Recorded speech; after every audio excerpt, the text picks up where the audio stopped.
Hello and welcome to episode 26 of RECENTERED, the meltiest VR podcast on the internet. I'm your host this week again, Rog, and let's go first to Lee. How are you coping with this summer in September? I know, it's crazy, right? We always moan about this. There's a few things we moan about in the UK I moan about mainly is the hot weather and VR. Yep. I think that's about the two things. But yeah, I'm not doing too bad with it today. I've got a fan on, so hopefully you can't hear that. I've had to close the window as everybody's chainsawing trees outside, and I'm just sat in a pair of shorts. That's for main fan. Just a pair of shorts just means like a football player's shorts, maybe. Yeah. I think is your only is your only OnlyFans subscriber, yeah, definitely. But no, apart from that, just not really played much VR because of this weird heat wave we're having at the minute. Yeah. But I'm sure, give it a month or two and we'll be sat here complaining about how cold it is. So, definitely. It all balances out. Gary, what have you been up to? I've been playing a little bit of VR and not too much this week because I've got a fan on me at the minute as well because the heat is just ridiculous. Yeah. But yeah, I've been trying out the Woojer Vest and stuff like that, which we'll get onto in a minute. But not a lot, really. Just working and avoiding VR, I suppose. It's just every time we get days like this, I start to think maybe I should invest in one of those air conditioning things that the people like in America. I think they make that up, about. I'm sure they don't exist. No, I know. Yeah, it does cross my mind every now and again, but no, it's ridiculous. It's ridiculous to get one just for the few days that we need it in this country. So we just have to avoid VR for that time, I think. But I've been trying to go in. The last time I went into VR properly was on Sunday actually, and I just had like my main fan in my office on me, and that was okay. But the problem is, it's so noisy. You can't if you want to play multiplayer or anything like that, you're screwed because the fan's just blasting over you, and if you want to record any videos, you can't do it. So yeah, I've not been playing a lot. Yeah, it's just absolutely crazy, isn't it? For me, it's been very little VR, almost none, I'd say. I just mainly because of the weather. It's just too much. I really can't stand it. It's been Final Fantasy 14 and more Final Fantasy 14. I've really fallen down that rabbit hole. It's like I've tried several times for the past few years to get into it. I've never been able to, and then it suddenly clicked with me. So I've been playing that and jumping into some multiplayer. A couple of friends of mine, with Kerrick and Jindal, and we had a great session on Monday. All three of us in there. But if you've had enough of VR at the moment with this weather, FF14, it's free to play up to level 60 and all the content for the first two expansions as well. Totally free to play. So if you want to try something different, give it a go. I'm really taken with it now. I'm on the Chaos Cerberus server, I think. So if anybody does want to try jumping into FF14, I'm on there. Give me a shout. But yeah, very little in the way of VR, really. But we might as well get into it. And what we've been playing, well, apart from something we'll get into very slightly later on, for me it's been, I say, pretty much nothing. Glassbreakers did come out in early access. I've not been into it because I was in the beta. In all honesty, it's not for me. I just didn't find it enjoyable. I've not gone back in since it's come out in sort of early access or whatever they're calling it. I wanted Moss 3. I'd have even taken a sort of a Super Smash Brothers type game, but this thing they've done, it's just doesn't appeal to me at all. I'm afraid. Either of you managed to get into it at all? No, I didn't bother with it. No. Is it turn-based or real-time? It's real-time. Basically, you pick from 3 heroes, and then you sort of you've got to basically get to your opponent's. I can't even remember what they call it. Your opponent's base and destroy it. Really, right. And it really seemed. Maybe it's just me, but it really seemed limited and extremely repetitive from what I saw, from what I played, and I just don't know. I don't know. I just don't know why they've gone with this. It's a very, very strange sort of change of direction. I'm sure it will find its hardcore fans. I just don't think it's going to get mass popularity, though. I really don't. But so. Oh, I was going to ask if you played it, Lee, but you're on PSVR 2 at the moment, aren't you? No, I'm strictly PSVR 2 at the minute, which I have not gone in at all. Yeah. Just lately. But, I mean, there's a couple of games coming out I'm looking forward to. Hopefully October-wise, I think that's going to be a good month for this. I know the ones, the shooting ones have come out, Crossfire and the other one, but I mean, they don't really appeal to me anyway. And they seem to be getting mixed reviews, and then people seem to be changing their mind over it, and it's just like, this is another one as well. This is the really weird thing with those games, just quickly, because originally they said Firewall was going to be native 90 and was going to be 60 reprojected, and Crossfire was going to be native 90. Then it came out, and some people were saying Crossfire was 60, some were saying it's 90, and it's like is it 4-on-4 or 5-on-5 type game, which, I mean, I enjoyed Breaches for a couple of weeks, but that's it. It's not my sort of game, so I've never been back to that. So I was never going to really pick, especially because of the frame rate, sort of, they were saying with the frame rate, I was never going to pick that up. I was really sort of waiting for Crossfire, and that's gone crazy with the reviews. The general opinion seems to be that it is like a Time Crisis arcade game, which is like, wow, great, brilliant. So I nearly did end up picking it up. And then there's people going, oh, it's only 60 FPS. It's like, what the hell? This was, this is one of the reasons I was looking forward to it more than the other one. It's like it's not supposed to be reprojected, and apparently it is.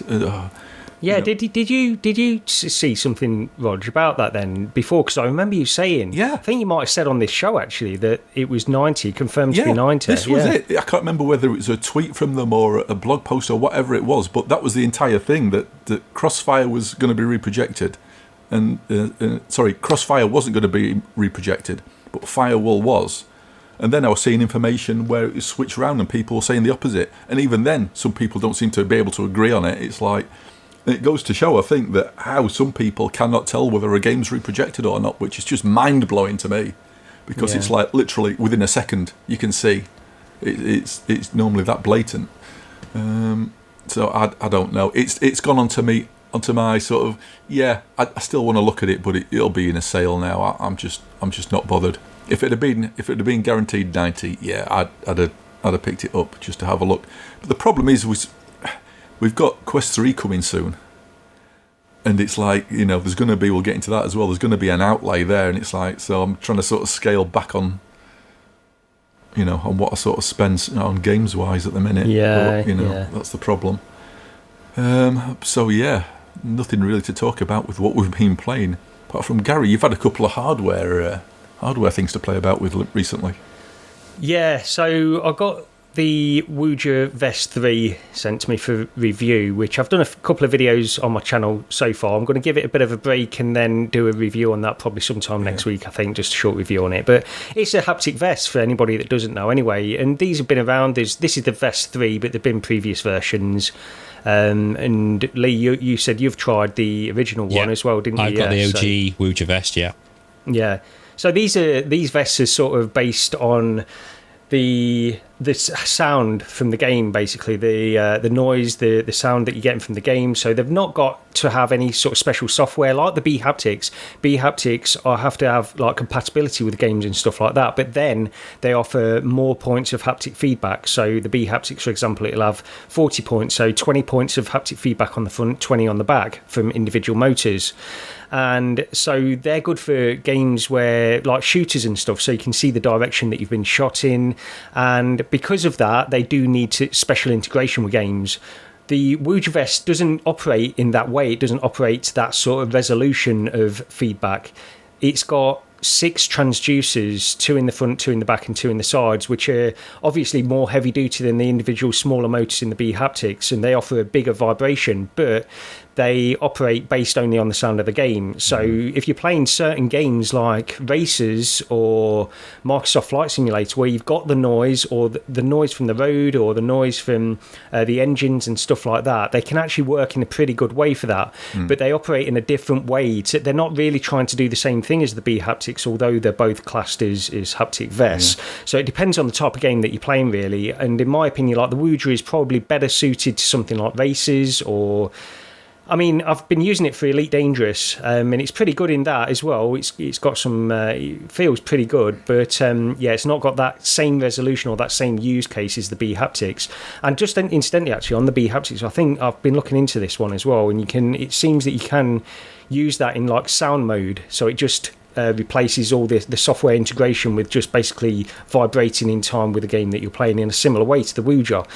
So yeah, I was just interested in this one, and I think it's good. I think it takes a while, actually. The first time I went into it, I was really like, I thought it was good, and I was getting the sensation of the vibrations and stuff, but I thought, well, is that it? I mean, it's a vibrating vest. You can't really dress it up as anything other than that. It is what it is. It's a vest which vibrates in time to the sound of the game. But people really, really enjoy it. And I've got to say that when I've been in a game for an hour or so, you start to lose yourself a little bit more into that sensation. And maybe it's a placebo, I don't know, but there's certain things where I felt like maybe it does add a little bit of extra immersion into there, and I can't really deny, I think it does. But then we look at the price of what this vest is. It's over here in the UK it's £610 usually. It's currently on sale, although I think that sale might have ended now, actually, for around £100 off. So it's $400, $500 usually, I believe. No, sorry, $600 usually, but it was on sale for $500 until recently. So to me, I mean, I wouldn't pick one up, basically. That's what I'm saying. It's too expensive for the kind of thing it's adding, in my opinion. But I've not got as much disposable income as some people have, and if they do want to get that extra level of immersion, then I think it could be something that will certainly add that. Whether it's worth that money to individuals or not is up to them, really. Have you thought about maybe seeing if it works with that Sim Racing Studio software? I don't know if you've looked into that at all, where you get the telemetry. Yeah, so is that what people use with the butt kicker transducer, the chair transducer? Is that right? They use it with that and a whole host of other things. Yeah, it's like some games that will give you the actual telemetry from like the wheels going over like the curbs or whatever, or all that sort of thing. So it'll only sort of vibrate when it should be vibrating, rather than just relying on the bassy sound. Yeah, I'll look into that, because I've looked into the butt kicker as well, and that has this extra amp which works in conjunction, I believe, with the. Oh no, maybe that doesn't work in conjunction with the software. I'll need to look into that a little bit more either way. But yeah, I didn't realise that you could use that for other things. I thought it was really for the sort of the chair transducers, but maybe if it works. I mean, it's all based on sound anyway, so I don't see why it wouldn't necessarily work. I don't see why it wouldn't. I mean, I've got a butt kicker which I've not used in absolutely ages, mainly because it's like on a chair in another room now. So yeah, that's just it's just set up. It involves dragging it to where my PC is, and it's just aggro. I've looked into them, and some people were saying, like, some of the comments I've received on the videos about the Woojer Vest, because I mean, overall, I think it looked like if this thing costs a lot less money, I would actually recommend it, but it's too expensive in my opinion for what it is. But people have said that the discrepancy of wearing something on your torso, like the road vibrations of a racer, would be better from something like a butt kicker, because it's that kind of sensation that you're feeling. And the more I've thought about that, the more I've probably I think maybe the butt kicker is the way to go for that kind of stuff. I think if you've got the electrical skills, building your own, where you get like some mini transducers and basically screw them to the bottom of your chairs, and if you go with a DIY solution, you'll get a lot more value for money. But me and a soldering iron is just a bad idea. So that's why I bought a butt kicker. Yeah, I've looked into them before as well. Yeah, they're still going strong anyway. Yeah. Before we move on to the next one, I'll just go back to stuff we've totally skipped over again. We are trying to record this in a bit of a hurry because it's my fault. Well, my fault as well. And Gary's going away at the weekend, so we've got about an hour and a half where we're trying to squeeze this into. Just another shout out to the Retro Computer Museum meetup, which is on Saturday the 23rd of September. We're all going down there. Dr. Oculus is going down there. If you want to meet up with us for an afternoon at the Retro Computer Museum in Leicester, tickets are on sale for £15 from their website. If you want any more info, just give us a shout and we'll point you in the right direction. Is Dr. Oculus going down? Is that what he said? Is he just going down? Yes, because the current plan is he's going to come and give me a lift. Oh, right, okay. Which will save you having to drive all the way up and over. Yeah, okay, yeah, that's great. I don't know if there was a plan to sort of pick you up on the way. I know that might have been I don't know. I don't know. We'll sort that out another time, maybe not on the podcast, but yeah. The other thing we want to quickly mention is we're going to move the YouTube version of the podcast over to its own dedicated YouTube channel. Like and subscribe. Make sure links. Subscribe. Like and subscribe. Absolutely. Hopefully get links to that in the description below. So we would appreciate anybody who's listening on YouTube to go down there, join the new channel. I think this episode and the following episode we're still planning to put on Gary's channel as well as the new channel. But after the next episode, we'll be purely moving over to the new YouTube channel. So after episode 27, they won't appear on my channel anymore. They'll only be on the RECENTERED channel. It's just going to make it easier for all of us to have sort of access to everything. It's also we can maybe try a few different things as well that we've discussed in the past that perhaps wouldn't really warrant being on Gary's channel as such, but would be okay for the podcast channel. Yeah. So you might see some like first impression, maybe videos or just maybe bits of gameplay or whatever on there, whatever takes your fancy really. Or vlogs. Maybe I'll vlog the Retro Computer Museum if anybody wants to watch that, and I'll take my camera and video a few bits of that. Yeah, absolutely, get some video. I don't think we actually mentioned. Did we actually mention the meetup, or did we put that later on? That's later, I think. Oh, is that down on it? No, where is that? I thought that was on the show notes, and then I can't see it anywhere. I saw meetup. I thought, that's on there, but that's the Retro Computer Museum. Good grief. Yeah. So like and subscribe for your most professional VR AR related podcast. I blame the weather. It's got to be. I forgot about all that bit. So last Monday was it? A bunch of us ended up in Milton Keynes. For a meet-up, and I got invited down there basically the last 5 minutes. Literally like 15 minutes. So, Rod, you doing anything? No, why? Right, you come with us. Yeah. So we went off down to Milton Keynes, so we got to meet up with Skeever, with Eric, PD, Benjo, Scorpio, is it Cold Vengeance? Yeah. Who am I missing? Dr. Oculus. Oculus. Buck was there. Yeah. Reese, yeah. Said Beardo, right? Yeah. I think that's everyone, right? Yeah. And so, just a fun afternoon and a fun evening. And honestly, I don't think we've got any photos of that, but you've never seen, honestly, so many, I say, grown men eating what can only be described as a 4-year-old's birthday party this sort of is pudding. Me? Yeah. That was jelly babies. That was quite a few of you. Yeah. Basically, very, very colourful cake and jelly babies for pudding. I was totally bloated by that point. You know something else, right? You know the jelly babies? They were like the best jelly babies that I've ever had. They're amazing. Yeah. I was just too full by that point.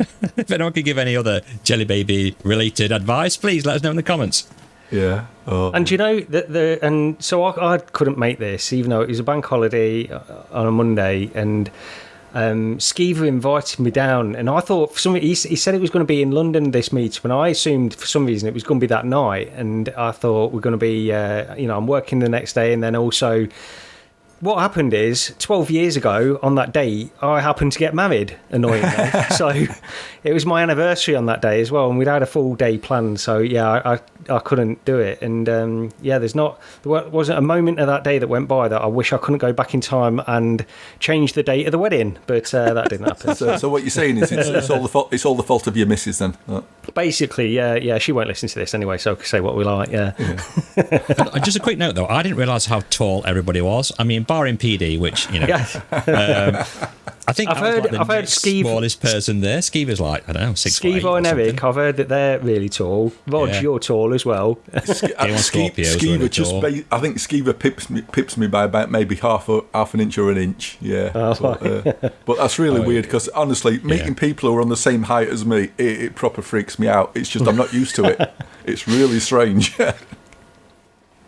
Which is just maybe a better way of saying, I just look down on everybody, But no, they were great to meet them, weren't it? And they were really good chaps. It really was. Yeah, we had a good day with them. So, I'm glad they got back safe. I did catch a Between Realities podcast, and they said that they met up with the Raws as well. So that was nice for them to say. Yeah. Did I just say chaps? Good chaps. Good chaps. Good chaps. Tell you how. On with the next topic. Yes. So, anyway, back to our normal nonsense. Crystal tracking faceplate and lighteners. Yeah, so this is really easy to talk about because it's basically just adds Steam VR Lighthouse tracking to the Crystal. There's not, honestly, it's really difficult to make content on this, just on this. Because basically, the Pimax sent me this to attach onto the Crystal. A lot of people are interested in this add-on, and people want to know about it, but there's not a lot to say on it. You take the old faceplate off, which just clips off, attach the new one, and then switch it over in the Pimax software, and then as long as you've got base station set up, it tracks through Steam VR. So yeah, that's really all it is. It's just that. So there's not a lot. One of the more interesting things actually is that they also sent me the sword controllers just to use with it, just to test out with the faceplate. Oh right, I didn't notice that. Yeah, and the sword controllers. So these are sort of notoriously, I've heard really bad things about these for a long time. And from me mainly. Yeah, well, have you? Yeah, did you use them? If it's the same ones as what's on the 8KX, then yes, I've used them. I don't know if this is a different variation of them or what. I'll let you talk about. So they've got a trackpad, haven't they? They've not got a thumbstick, first of all. So that's the worst thing anyway. That's the worst thing about these. And I used a trackpad for a long time on my Vive, and I always wanted a thumbstick, even back then. Even when I was using this trackpad, I always thought, why don't we have these thumbsticks? And since every VR headset seems to slowly move across the Oculus Touch kinds of controls with the thumbsticks, dual thumbsticks, and then the 2 buttons plus a menu button on each side, that just seems to be the way that games want to work now, and it makes sense. So going back to something like the sword controllers, although tracking was no problem, they track perfectly fine, like you would expect Lighthouse-based controllers to track. That aspect was not a problem at all for me. It was really just the fact that they had a touchpad rather than a thumbstick and not enough buttons.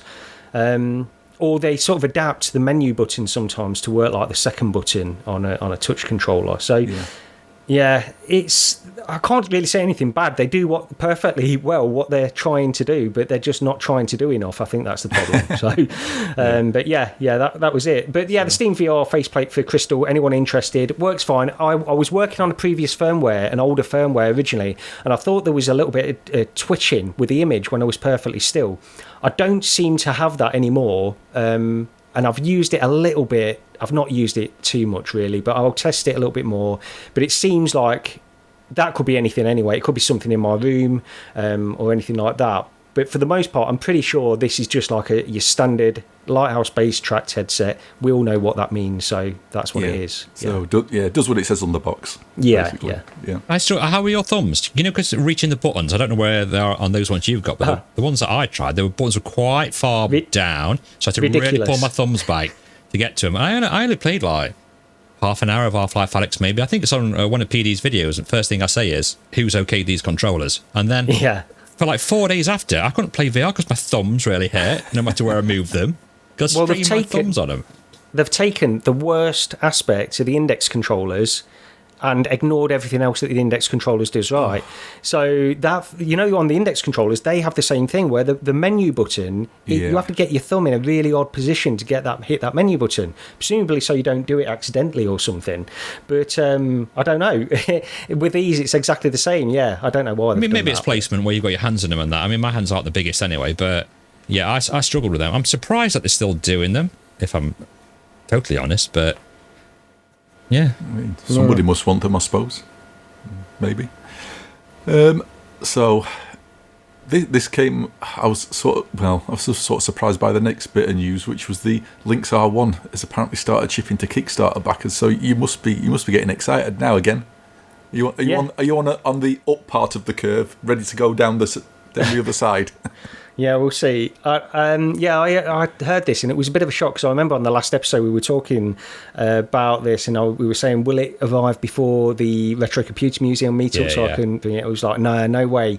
And now it's possible, but I still doubt it. I'm back at 800 odd, so I don't think there's any way I'm going to get mine. But they are shipping out. They've started to ship out apparently to the early backers. So, maybe in another month or so I might get mine. I'm not too sure, but yeah, they are shipping out now at least, and that video is a pretty good video that they did on their channel as an update. So yeah, I'm just looking forward to it. There's not, we've spoken about it to death. I've not got anything else to say until I've got it, I think. Yeah, I mean, still sort of interested in seeing it, but I mean, oh man, we can get onto it now, but Quest 3. There's been a lot of leaks again, and apart from the fact we've finally getting, legs for our meta avatars, which, yay, woo, not sure we've got much to say about that. There's been a lot of sort of Quest 3 sort of leakage coming out, prices, specs, the likelihood that our beloved third-party sort of add-ons for the Quest 2 probably might not fit. Oh, just a quick thing on that, because we use the Bobo M2 Pro, don't we? And that doesn't go all the way to the end of the Quest 2. It slides on. We might get away with not having to do any modifications as such, but that depends if the strap will actually fit. Yeah. Or we'll have to get Gary to print us some 3D things out. That's just for the Bobo I'm thinking of. It's just, are those, they're on the screen now, but are they the same width or not?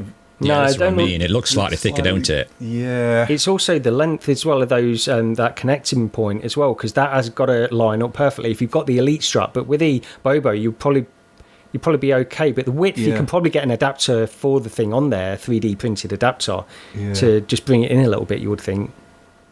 Yeah, because the Bobo, when it slides on though, it's a very snug fit. Yeah, very tight. So if it's even just a little bit sort of wider. It might not be going on there. Plus, on the Bobo, it tells you to leave it at a certain point, don't it? So maybe, I don't know, maybe, like I said, if you can get some 3D printed, we might be able to get away with it. We just don't really want to pay another 60 quid on the Bobo for a Quest 3. That's why. Bobo might just release something that they they will do. Yeah, they will definitely do something. I'm sure a lot of third-party places will release things for definite. Yeah, I hope so, definitely. Especially with the prices from what the other ones are, from what I saw. But yeah, talking of prices, so yeah, it turned up on Amazon UK the other day, didn't it? 479 quid. Yes, yeah. There's a couple of things. So there was some leaked prices of the accessories on another website, on the EU website for Amazon, I think. That was with the accessories and the price of the headset in euros, which I think, what was that, 599 was it? But then there was also, it appears, I think it might still be on Amazon, I think it's the start of the promotions anyway, but it's 479 presumably for the 128 gig version on there as well.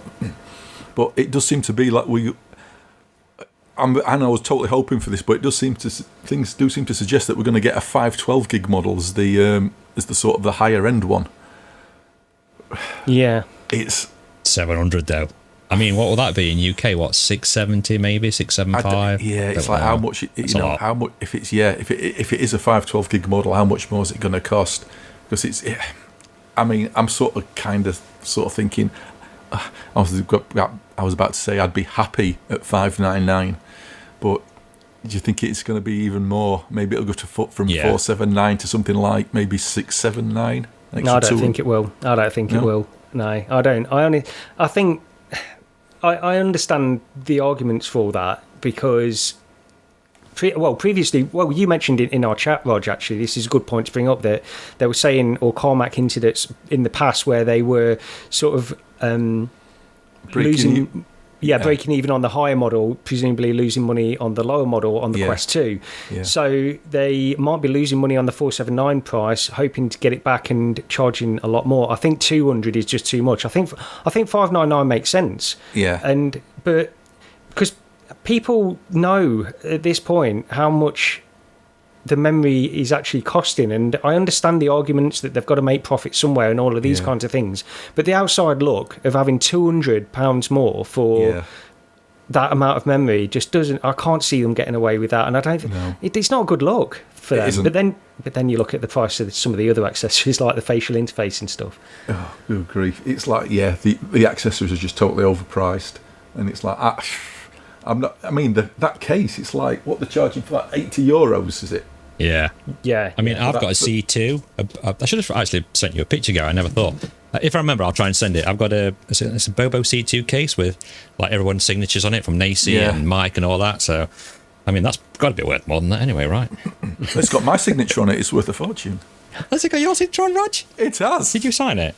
Yes. Did Gary, have you signed it? I don't think I have. I don't know. You did. Right. You did. The first time we met you at the Retro Computer Museum. Did I get you all to sign it? You got us all to sign it. I must have bought the Quest 2 up then. We're just the Tipex stains on it now, Rog. That's all. No, let's have rubbed your two names off. I can't remember. It just rubbed it out afterwards. But what I did notice... sorry. What I did notice on those prices was smug mode activated, a charging dock. Yeah. So I was right. But $150 is that? Good. And I'm like, I got to plug it into it all, mate. I'm all right. I'm good. To be fair, on the like the Elite battery strap, that's the price it's on here. That's pretty much in line with what the old Elite battery strap was, which was overpriced back then as well. So, I mean, these will. I suppose they just try and make a bit of money back on the accessories, losing it on the actual headset itself. At least that. I mean, it wouldn't surprise me if they're losing money on that 479. It does make sense that they probably are still losing money. They've got that XR2 Gen 2 in there. They've got the cameras. They've got more cameras or higher spec cameras at least, and all this kind of stuff. So, for what they're offering, I think the headset itself is still pretty good. You know, a decent deal, but they try and make money back on the accessories. It's how these kinds of things always work, isn't it? Printers back in the day, get a printer dirt cheap, and then you're paying a fortune on the ink. So, I mean, I just have a quick question with the charging dock. You know, the controllers. We've confirmed that they do need batteries, right? And they're not a fixed battery. One of the leaks from somewhere was it the patents or whatever. It showed a single battery again, I think. Right. So I'm just wondering how if they just somewhere just to sit then, maybe on the charging dock, because you can't charge them, right? Maybe they sell special rechargeable batteries that you can put inside them that they charge £100 for 50 quid. For. I mean, I just don't want a recharging dock. If it's just the headset, a recharging dock. That's what I mean. That's what I'm trying to get. Yeah. But if you had to recharge the controllers as well, I'd be annoyed because I'd want one then, because it's just too much aggro without. Saying one. that, the battery life on controllers on Quest 2 is like, was it 2-3 years? So it's ridiculous. Yeah. So if it's looking like that on the Quest 3, then I suppose they don't really need to be charged anyway. Yeah, definitely. Oh man. Oh, I think it's rant time. Oh, go on. Yeah, Been looking forward to this. Because we never usually do. Right. And something got me so aggravated, it caused me to do the unthinkable, and I posted a tweet, which I just don't do normally. I just don't bother.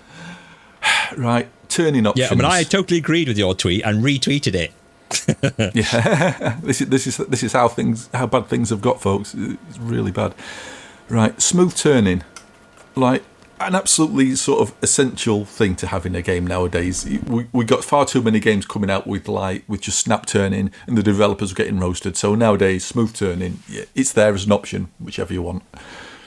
Please do not put smooth turning in your game if you're gonna let me turn at like 1 mile an hour. Or it's just ridiculous. It's just. I don't even want to criticise the game. This was supposed to be a game I was going to cover on what we'd played, and it's basically B99 Overclocked started this off, but it's by no means the only game guilty of this, because I had the same problem in Green Hill. I had the same problem I actually went back to, this is a few weeks ago, I went back to Colossal Cave to check on the updates on that, there's been at least, I think, 4 major updates for Colossal Cave, and so they're still actively working on it, and I wasn't a massive fan of it. I wanted to like it at the time, but I couldn't. But they're guilty of this as well. You go to smooth turning, you set it to the fastest possible turning speed that game will allow, and it's still slow as anything. And, well, basically, without B99 overclocked, literally 5 minutes. I mean, I came off and I think I immediately ranted on our on Discord and promptly posted on Twitter. It made me feel ill within 5 minutes. It is getting ridiculous. I don't know whether it's a guidelines like you suggested, Gary, or what about limiting turning speeds. I don't know what they're being told, but it's right. It's like without going. Oh, it's so annoying to talk about this without turning into like an 18+ podcast, because I was absolutely fuming. But yeah, 5 minutes in B99 overclock with smooth turn, and because it's an fast sort of paced arcade shooter where you're sort of like strafing around, enemies and stuff all the time. You're constantly trying to smooth turn all the time. It's not fast enough. It's too slow. And within 5 minutes, I felt motion sick. It's utterly ridiculous. Yeah. Yes, thank you for putting smooth turning in, but give me the flipping option to make it comfortable. Slow smooth turning for a lot of people is not comfortable. If you're being told it is, people are lying to you. Yeah, fine. Leave the option there for it to be slow if people do like that. But for those of us who need fast turning in order for it to be comfortable, i.e. not make us sick, that B99, it needed to be like 3 or 4 times faster at least. Yeah. You've got stuff like No Man's Sky, and I think the default for that were plenty fast. I don't know if I turned that up or not, but I was playing that, and it's like I can spin on it, instantly with so quickly, but still retain accuracy. It's like there's no reason it should not have a fast option for those of us who need it. A lot of people, what people want as well, if you do, because they have snap turn is like a comfort option, basically. So if you don't like smooth turn at all, you have that as a comfort option. But what a lot of people want, they don't necessarily want snap turn, but they want smooth turn, but because it can make some people ill if it's too slow, that they have like a really fast smooth turn. So it's almost acts like a snap turn, but you just have to sort of touch the thumbstick either side, and because your brain is still, it's quick enough that your brain is almost reacting to it like a snap turn, it's more comfortable for people like that. And I think that's what a lot of people want. But like you, I've been in No Man's Sky, and the default setting for smooth turn in that is pretty fast anyway. You can more or less, you've got control over it with the analog sticks. You can do slow if you want, but you've also got this snap movement, which works great in that as well. Yeah. I don't understand why it's so slow, though. I've always said it makes me want to puke with how slow it is. And I think the best game that I've seen it implemented for, to remember off the top of my head while we're talking about it, was Devour, where it had got a slider. So there was no slow, medium, fastest, because even though they've got those settings in, they might not be for what you want anyway. So if you implement a slider in it, I mean, I put it up to about 70%, had a quick go, not quick enough, and I put it up further, I think about 85%. I even say on my video, 85%, it's fine. And I didn't have zero motion sickness at all. Just why I'm on about that game there, because I know Dodge was quite motion sick playing it, but I never asked him what he got the smooth turning speed on, whether he got it on the default, because that was really bad. So I know he got quite ill playing that game. But once I'd banged it up to that speed and it was fast enough for me, you want it fast enough as if you turn your head in real life. So let's get everybody now who's listening to the podcast or watching this on YouTube, just turn your head to the left, turn your head to the right. Yeah. That's how quick you want the smooth turning to be. But when it's so slow, Call of the Mountain Climber, that's another one that's really slow. That just shows how bad the reprojection is. But I'm totally with Roger on this, and I just wish the developers would just get that slider. Let's have a universal slider, and you can put it what you want then. Yeah. That's the one that I remember, though, Call of the Mountain. That's the one that I remember first noticing it. Because I don't notice this being a problem. This is the thing. I didn't notice this being a massive problem in that many games until recently. So I don't know if it's a new thing or not. But what is happening? It has literally been recently. I mean, going back to the DK1 now, it's 10 years I've been playing VR stuff. I rarely, if ever, get motion sick. Yet it's sort of like in the past couple of weeks, there's been Green Hell and there's been B99 overclocked. Take it back a bit further, there's that Colossal Cave as well. They've all caused problems. Now the thing is, with Green Hell and Colossal Cave, a lot of the time you're sort of walking down the path, maybe, walking in this straight-ish line and sort of making small adjustments just to, nudge yourself in the right direction. That's fine. And so it comes on over time. And with, like I say, with Green Hell, it crept up on me so subtly, I didn't even notice at first. In fact, I didn't even notice until I took the headset off. I just thought it was the weather. But no, my stomach had gone as well. But you're not spinning round, you're not trying to alter your viewpoint quickly a lot. Because you're walking forwards a lot of the time. Where something like an arcade game like B99, you're turning constantly, all the time, more or less. And so it was like, say, 5 minutes, and it was like, ooh, no, this isn't good. But what is it with games recently? It's getting ridiculous. And it's like maybe it is some guidelines are following. It's sort of, there was something I meant to mention before, but going back, and I can't remember the name of the game, there was something I covered on Quest, going back a few episodes now. It was that sort of like horror-y game. It was only lasted for about an hour and a half. I was a bit mean to it. But one of the things on it was, when we were talking, was I was saying, oh, it's teleport only. But the video on screen seemed to show smooth locomotion. and it was like, did I miss something? And then obviously it didn't have smooth locomotion. It was just the video. Oh, that was the one in the woods thing, wasn't it? Something to do with the woods, and was it the goat or something? You was pulling things like goats or something. Yeah. Welcome to the podcast. Yeah. But shortly after that, I actually took a look through the meta guidelines for developers. Yeah. And one of their things was to make a fly-through of locations. Yeah, in your game for your trailer. Right. It's like that's not good advice. No, it totally ends up because with that game, it totally misrepresented the movement mechanics.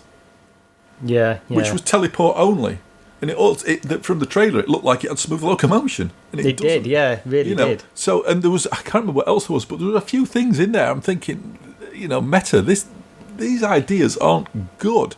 So, who knows what maybe Sony are saying to the developers as, for their guidelines. Thing. Obviously, they're not enforcing it because not all games do it. Some games, like I say, like No Man's Sky, fast turn speed. But maybe if the guidelines are there, some people are sort of thinking, oh, yeah, this is the law, and they're sticking to it.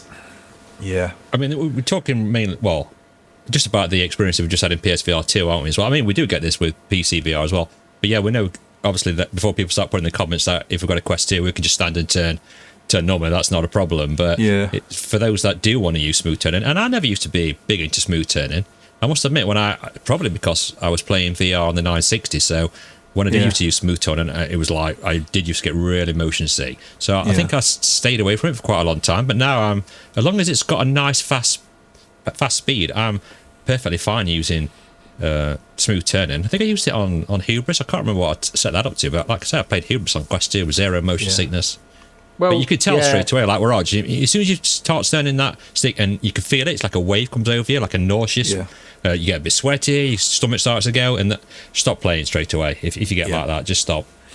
To be honest, I'll use like smooth turning if it's there, or snap turn. I'm not actually hugely anti snap turning or anything like that. I will use that, but if smooth turning is available and it works, like in No Man's Sky, I'll happily use that. And I've said before, as you were mentioning there, Lee, like usually what I'll do, if I'm standing in a VR game anyway, I will turn on the spot. I generally use that kind of turning, but of course, a lot of people like to play seated, and then you need some kind of decent option. So yeah.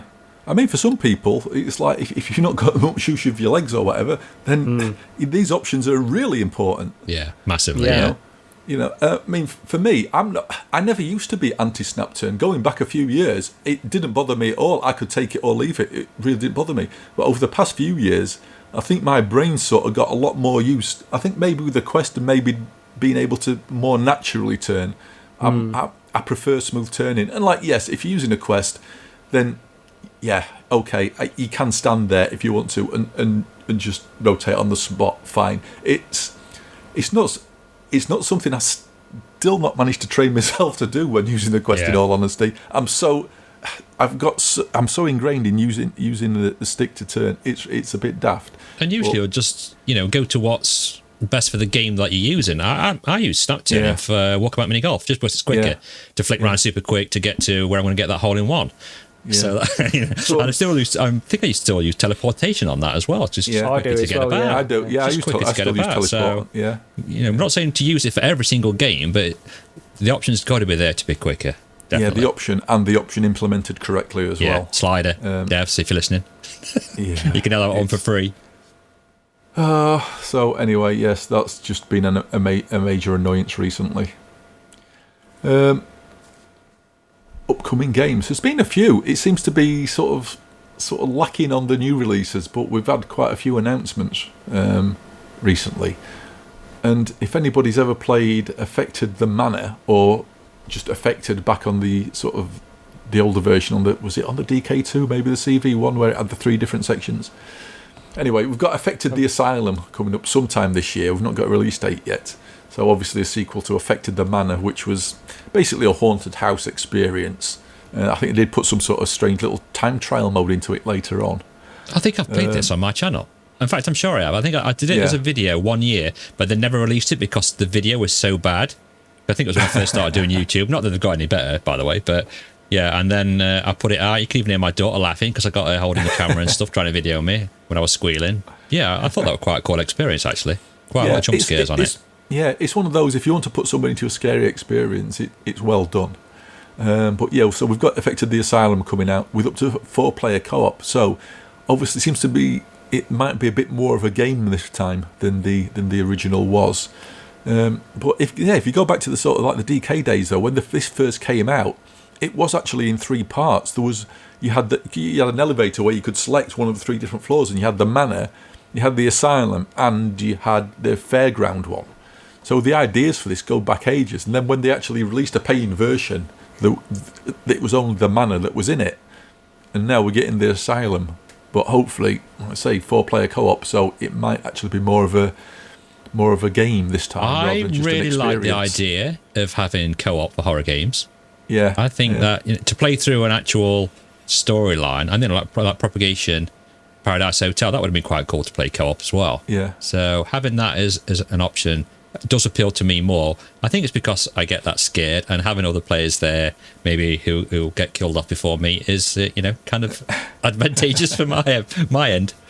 Yeah, I mean, I'm sort of interested to see this one just because the other one was sort of I'd say a fairly sort of polished experience. It wasn't very long, but it was decent. They didn't charge a lot for it. So it'll be interesting to see where this one comes in at. No, it's usually on sale quite a lot as well, the Affected the Manor one. I think have they done something like a gold edition or a complete edition or something like that now? I can't remember. It's usually about like £8, isn't it? Something. I mean, I'm just off the top of my head, it could be more, it could be less, so don't quote me on that. Yeah, I don't think it was expensive. No. The next one up, which third-person platformer. Oh, I'm looking. Yep, give me. We've got Max Mustard. This is from the Rich's Plank Experience developers.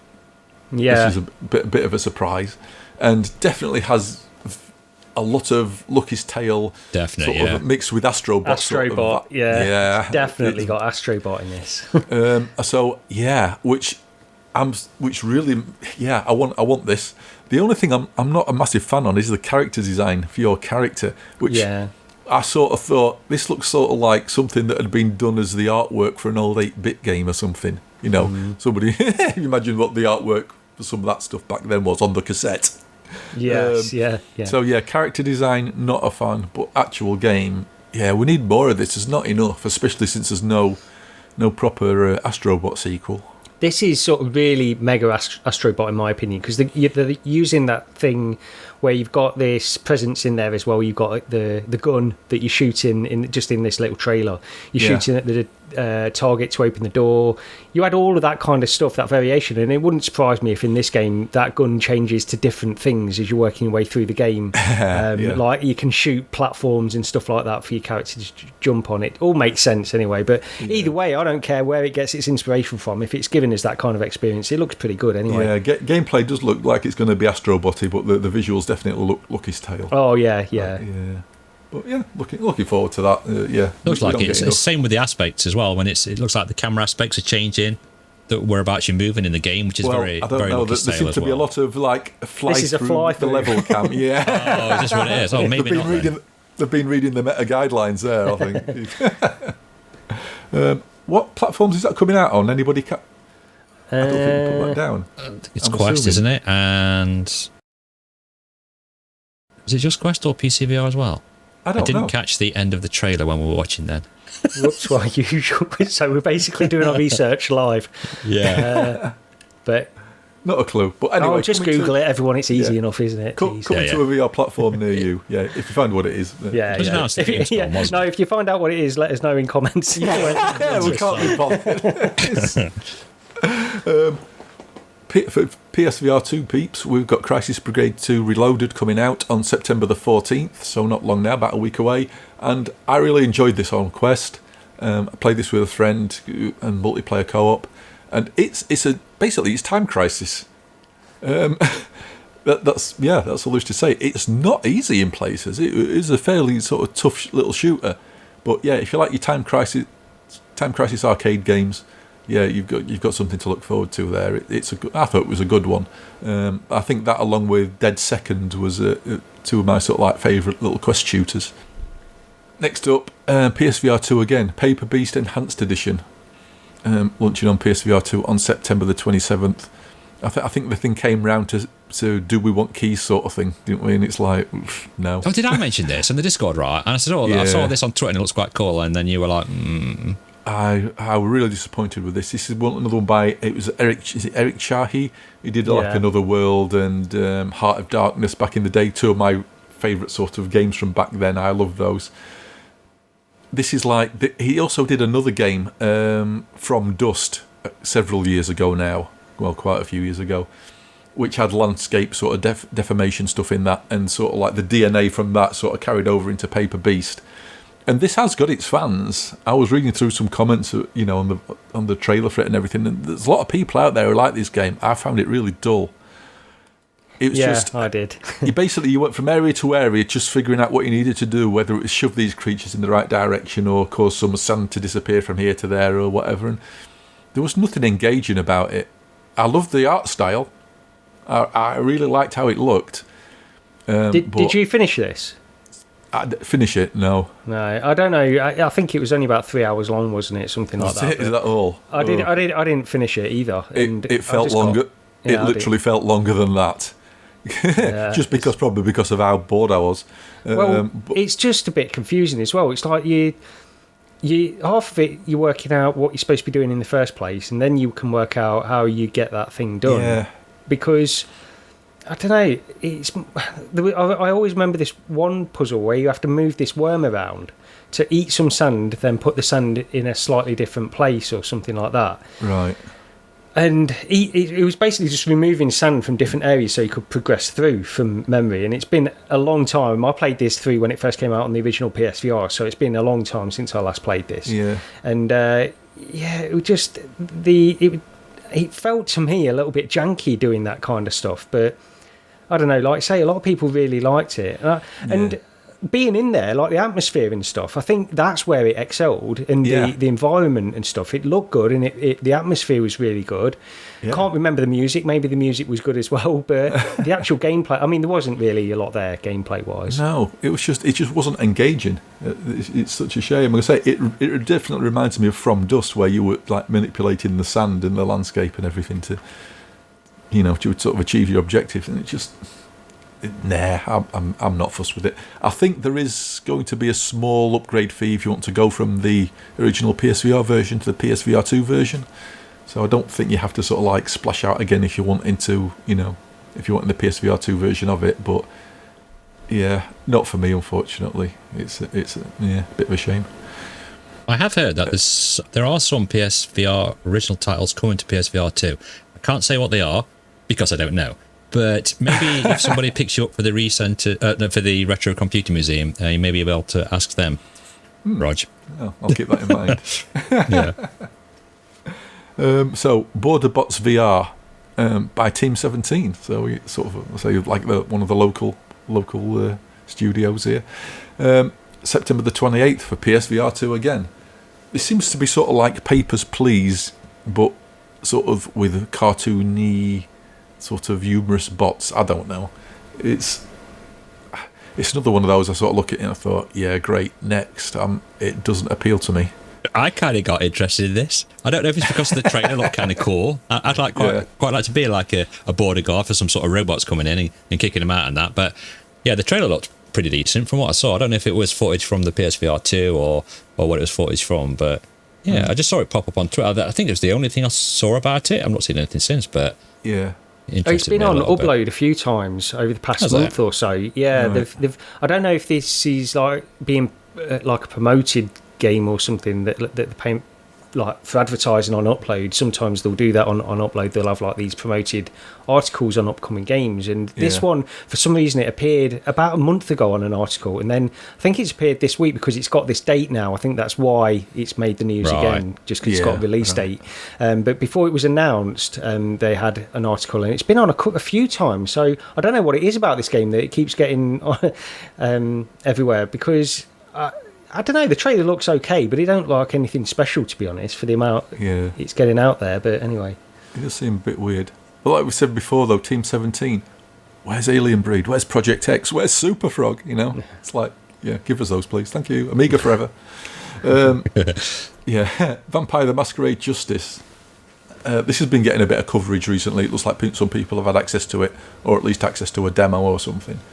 This is out for both Quest for 23 quid and PSVR 2 for 25 quid on November the 2nd. 10% off if you pre-order, but if you're going to play this on Quest, wait till it's out and then get 25% off.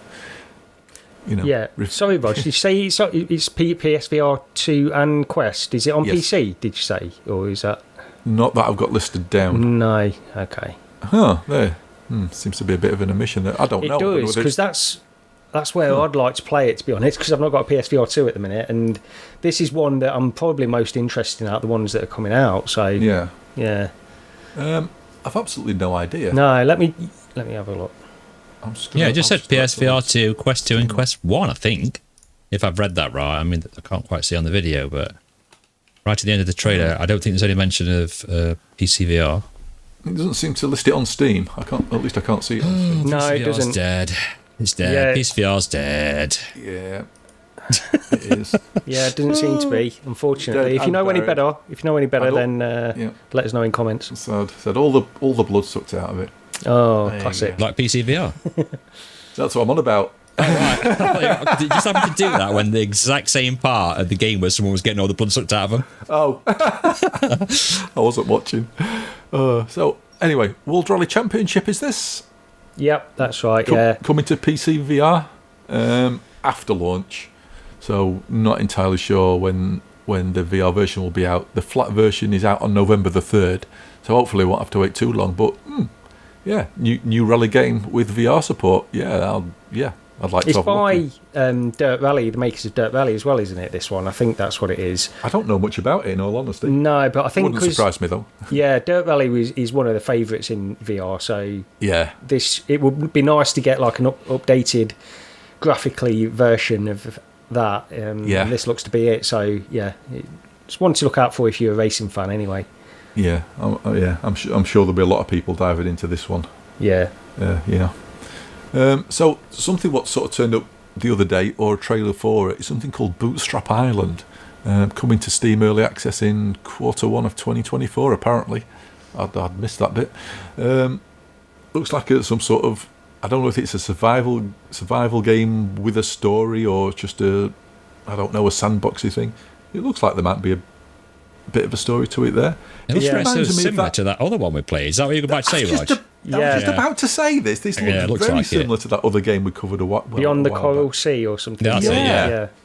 That Gary liked. Yeah, it does. It looks very similar. And the only thing about that game is that wasn't really a game. So this one, it's more like it mentioned the words on an article about this. It mentioned, it's a survival game, but it also mentioned the words roguelike for some reason. Oh, right. So, but I don't know, maybe you wake up each time in the sea like that and you've got to do a new run or something. I'm not too sure, but hopefully that's not the case and it's more something like the forest or that's that quite kind pretty. of stuff. Yeah, it does, yeah. I like how they've done the hands and they've got little frill things from like the clothes. That's kind of cool. Yeah, it looks nice. Yeah, it does, yeah. It's one to look out for. I'd be interested in this anyway. And it's just so far PC VR anyway. Yeah. But and it's early access, that Q1. It's not full release. Full release is supposed to be 2025, I think they were aiming for. So, Oh, wow, really? But it might come out on PSVR 2 then as well, who knows? So. Yeah, maybe. Yeah. Next one, I know nothing about. Mortuary Assistant. Lee? Yeah, I popped this one on very quickly because I know PD's doing a depth 3D video of it, and I know the game's very popular with like some of the really big YouTubers, Jacksepticeye and all those. They put in had millions of views and stuff like that. But the reason I've just mentioned it is because the dev actually tweeted a response to PD saying he's actually working on a VR version of it. Right. So I mean, as and when that'll be coming out, I don't know. But I mean, I'm really looking forward to. Is it Madison coming out? Hopefully at some point this year, but we're getting up to the spooky season now, so who knows when we might get these games. But I think it's a single developer though. I mean, I could be wrong, but with him putting that tweet out saying he's working on a VR version, I was like, great, I'll play it in VR, and I will have is this a PC only sort of game? It is a PC game, yeah. It's coming to PC VR soon, hopefully. Nice. Last one we've got on the list, though, is Dungeons of Eternity, which we've mentioned a few times before, because this was one of our picks on was it the Upload Showcase? I'm sure it was the Upload one, wasn't it, that we liked, and me and Rog kind of took a fancy to this one. And I think I might have said at the time it did look a little bit Unity asset-y. Yeah. But it sort of gave a vibe of the Rec Room quests, I thought. Yeah, it does a little bit, yeah. Yeah, and I really like those, so I'm sort of, interested to see this one. But this is on, is it pre-orders tomorrow? Yeah, pre-orders are available tomorrow. It says Quest 2, and it's a up to 3-player dungeon crawler type thing as well. I just thought it looked pretty cool. To play 3 of you on this would be a really good experience to have, I think. Well, but as for release date, I'm not entirely sure, but 3-player. Yeah, 3. We could all jump in and play it as a RECENTERED thing. A game or something. If I can actually get something to play it on. I think you said the exact same thing last time, Roger, actually. We were covering this game, yeah. Oh, dear. Yeah, I thought it looked pretty good. I mean, this is coverage. Yeah. It does say captured on Quest 2, so... Right. Yeah, it does. I mean, I always liked, and I probably said this last time we were covering this, but I always think back to Vanishing Realms as well, and anything that's like a better version of that or an improved version, which this looks a little bit like, then I'm all for that. Yeah, the fantasy RPG type thing where you can all play together and jump in and have a blast on, then I'm definitely up for that. Yeah, definitely. And if you do want some fantasy RPG thing to jump in to play with me, I'm on the Chaos Cerberus server on Final Fantasy 14, don't forget. Well, me and Gary are Final Fantasy experts as well, as you've learnt this week. So. Oh, my. This blew my mind. You'd never heard of Sephiroth. Do you know my favourite character in Final Fantasy? That's Sephiroth, isn't it? I really love that bloke, I do, yeah. Dude, I had no idea who it was.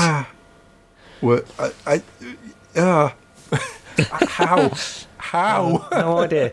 I've never played... Well, I've played bits and bobs of Final Fantasy, but I've never really got into them.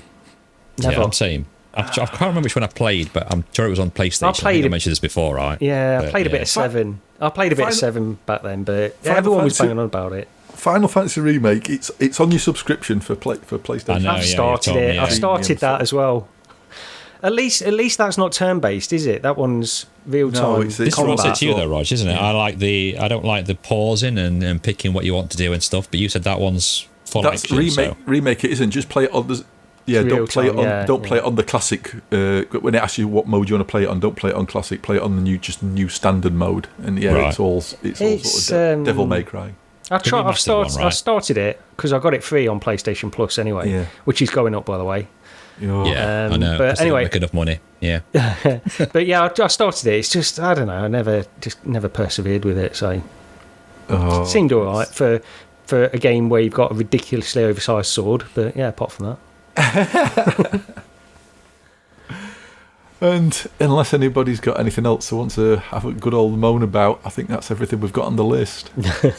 Yeah, that's about it. We did mention at the top of the show as well. This one was a bit last minute and a bit rushed today because I'm going away over the weekend, but we did want to get a show out this week anyway, and we were just struggling to find the right time to do it, so we decided to just jump in the last minute, and that's why things are a little bit hectic this show. So bear with us, we'll be back on our A game next time probably. Yeah, and if you've watched this on YouTube, it's not on half speed, it is actually on normal speed. We just tried to rifle through stuff really quick. I think this podcast's like Gandalf, isn't it? We're never early or late, we turn up exactly when we mean to. So. Yeah, well what I was thinking as well is maybe we shouldn't commit to this every 2 week thing. We'll just release a podcast whenever we want and we can get together. It might be easier.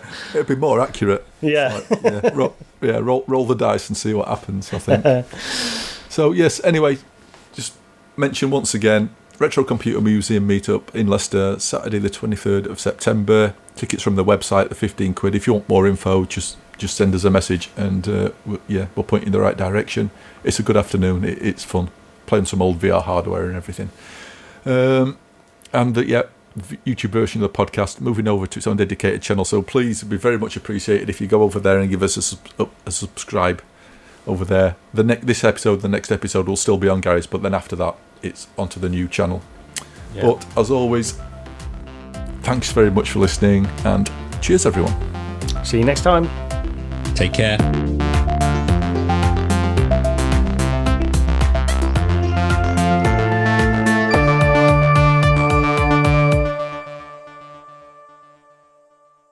classic sign off.